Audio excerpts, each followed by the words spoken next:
बुलढाणा जिल्ह्यातील पातुडा गावात राज्यव्यापी शेतकरी हक्क परिषद पार पडली आहे। या परिषदेत माजी आमदार बच्चू कडू यांनी शेतकऱ्यांनो आत्महत्या का करता असा शेतकऱ्यांना सवाल केलाय। यावेळी बच्चू कडूंनी मात्र एक वादग्रस्त वक्तव्य केलंय। पाहूया।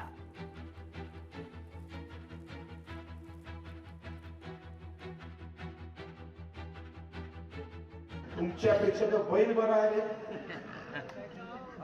तुमचा बैल बरा त्याला लात तरी मारतोय, ते तुम्हाला काहीच करता येत नाही।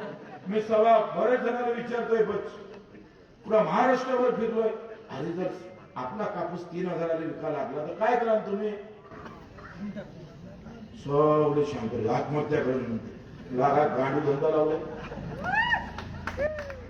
अरे तू मलापेक्षा एखाद्याने मारून टाक ना, एखादा आमदार तरी कापला ना, आम्ही सांगतो आत्महत्या करायची वेळच येणार नाही। लोकशाही मराठी ऐका, पहा, जागरूक रहा।